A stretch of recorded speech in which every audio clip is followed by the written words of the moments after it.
नमस्कार, मैं सुमित और आप देख रहे हैं सियासी हिंदुस्तान। कांग्रेस के बर्खास्त मंत्री और उदयपुर वाटी से विधायक राजेंद्र गुड्डा के द्वारा लाल डायरी को लेकर किए जा रहे खुलासों के कारण भाजपा को संजीवनी मिलती दिखाई दे रही है। चुनाव नजदीक देख भाजपा भी लाल डायरी के सहारे आंदोलन को आसमान की ऊंचाइयों पर ले जाना चाहती है।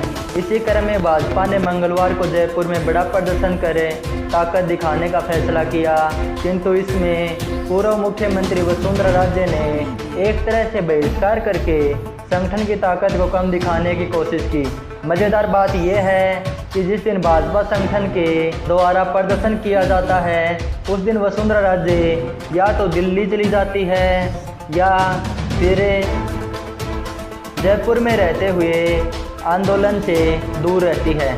सियासी गलियारों में इस बात की चर्चा जोरों पर है कि आखिर वसुंधरा राजे चाहते क्या है। आखिर क्या कारण है कि आला कमान द्वारा गुटबाजी खत्म करने की तमाम कोशिशों के बाद भी वसुंधरा राजे 4 साल से गुटबाजी का प्रयास जारी है। लोग तो यहाँ तक चर्चा करते हैं कि वसुंधरा राजे संभवतः अपने पुराने स्टाइल में बीजेपी को दबाव में लेकर फिर से सीएम फेस बनाने की कोशिशों में जुटी है, किंतु सवाल यह उठता है कि क्या भाजपा संगठन के प्रदर्शनों से दूरी बनाकर वसुंधरा सीएम फेस बनने में कामयाब हो सकती है। दरअसल जब मंगलवार को भाजपा ने प्रदर्शन किया उसमें वसुंधरा राजे और उनका गुट पूरी तरह से गायब था। उससे पहले जब जेपी नड्डा जयपुर पहुंचे थे तो उन्होंने गुटबाजी समाप्त करने के लिए सभी नेताओं को हिदायत देते हुए वसुंधरा गुट के नेताओं को अहम जिम्मेदारी देने को कहा था, जिसके बाद संगठन ने नहीं सहेगा राजस्थान अभियान के तहत वसुंधरा कैंप के नेताओं को इस आंदोलन में भीड़ जुटाने और अपनी ताकत दिखाने का अवसर दिया था। लेकिन वसुंधरा कैंप के नेताओं की निरस्ता के कारण भाजपा आंदोलन में उम्मीद के मुताबिक भीड़ नहीं जुट पाई।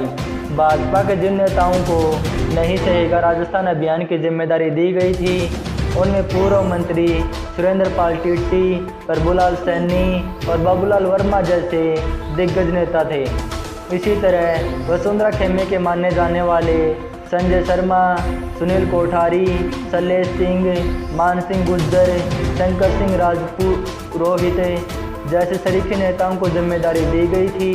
भाजपा के लोगों को कहा गया था कि जिन 36 जिलों से भीड़ जुटाने की 36 नेताओं को जिम्मेदारी दी गई थी उनमें वसुंधरा खेमे के नेताओं ने लोगों को जयपुर लाने का प्रयास ही नहीं किया। चर्चा है कि वसुंधरा राजे ने बीजेपी आला कमान को साफ इशारा कर दिया है कि जब तक उनको सीएम फेस नहीं बनाया जाएगा तब तक भाजपा को जिताने का कोई प्रयास नहीं करेंगे। इसी वजह से वसुंधरा कैंप के जिन नेताओं को आंदोलन करने की जिम्मेदारी मिली थी उन्होंने काम ही नहीं किया। अब सवाल यह उठता है क्या इस तरह से दबाव बनाने के कारण भाजपा आला कमान यानी नरेंद्र मोदी, अमित शाह और जेपी नड्डा वसुंधरा राजे को सीएम बनाने के लिए आगे कर देंगे। सवाल यह भी उठता है कि वसुंधरा राजे के पास अभी 75 साल पूरे होने में समय बाकी है। उन्हें 2 बार सीएम रहकर राजस्थान का नेतृत्व किया है।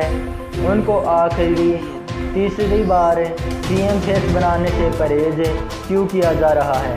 कहा जाता है कि मोदी, अमित शाह को जिन भी नेताओं ने आंख दिखाई इन दोनों नेताओं ने अवसर मिलते ही उनकी राजनीति समाप्त कर दी है। आपको याद होगा जब 2009 में एक बार वसुंधरा राजे को नेता प्रतिपक्ष के पद से हटा दिया गया था, तब वसुंधरा राजे कैंप के विधायकों ने दिल्ली जाकर सामूहिक इस्तीफे देने का दबाव बना दिया था। तब भाजपा के अध्यक्ष राजनाथ सिंह हुआ करते थे। पार्टी दबाव में आई, वसुंधरा राजे को फिर से नेता प्रतिपक्ष बना दिया गया। इसके बाद 2013 में जब नरेंद्र मोदी की लहर चली तब वसुंधरा राजे को दूसरी बार सीएम फेस बनाया गया।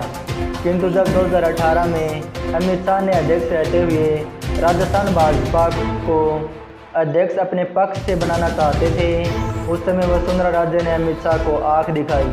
अमित शाह ने तब कुछ नहीं किया बल्कि नरम दल के माने जाने वाले मदन लाल सैनी को अध्यक्ष बना दिया। किंतु अध्यक्ष रहते 24 जून 2019 को मदन लाल सैनी का निधन हो गया। इसके बाद एक बार फिर से अमित शाह और वसुंधरा राजे के बीच खींचतान का दौर चला, लेकिन आखिर में 84 दिन बाद भाजपा ने डॉक्टर सतीश पूनिया को अध्यक्ष बनाकर वसुंधरा राजे की विदाई का रास्ता तैयार किया। करीब 3.5 साल अध्यक्ष रहते डॉक्टर सतीश पूनिया ने न केवल संगठन को वसुंधरा राजे की छाया से बाहर निकाला, बल्कि ज़मीन पर संघर्ष कर कार्यकर्ताओं को दिखाया कि अध्यक्ष को ही आगे बढ़कर काम करना होता है।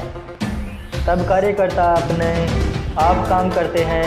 कहा जाता है कि इन 3.5 साल में न केवल वसुंधरा राजे गुट ने लगातार सतीश पूनिया के खिलाफ केंद्र से शिकायतें की, बल्कि जिनको अवसर नहीं मिला या व्यक्तिगत तौर पर नाराज थे, उन नेताओं ने भी गुटबाजी दिखाकर अध्यक्ष बदलने का दबाव बनाया। इसके बाद भाजपा ने अध्यक्ष बदल दिया, लेकिन नए अध्यक्ष के तौर पर सीपी जोशी खास असर नहीं छोड़ पाए। परिणाम यह हुआ कि पीएम मोदी ने अध्यक्ष बदलने के फैसले पर अपनी नाराज़गी जाहिर कर दी। वसुंधरा राजे अब भी उसी धारा में बह रही है जिसके लिए उनको जाना जाता है। अब भी वसुंधरा दबाव की राजनीति खेल रही है। यही वजह है कि जब मोदी, शाह या नड्डा राजस्थान में कोई बैठक या सभा करते हैं तो वसुंधरा राजे शामिल होती है। अन्यथा भाजपा के किसी भी धरने, प्रदर्शन और आंदोलन में वसुंधरा ने पार्टिसिपेट नहीं किया है। अब जिस तरह से भाजपा के नहीं सहेगा राजस्थान अभियान को भी वसुंधरा कैंप ने विफल बनाने का प्रयास किया है, उससे साफ हो गया है कि पूर्व सीएम केवल सीएम फेस बनकर ही भाजपा के साथ खड़ी होगी। इसके अलावा कोई दूसरा रास्ता नहीं है। देखने वाली बात यह होगी कि भाजपा के चाणक्य अमित शाह को आंख दिखाने वाली वसुंधरा राजे का सियासी सफर थामने में कामयाब होते हैं या एक बार फिर अमित शाह उनके आगे घुटने टेक देते हैं।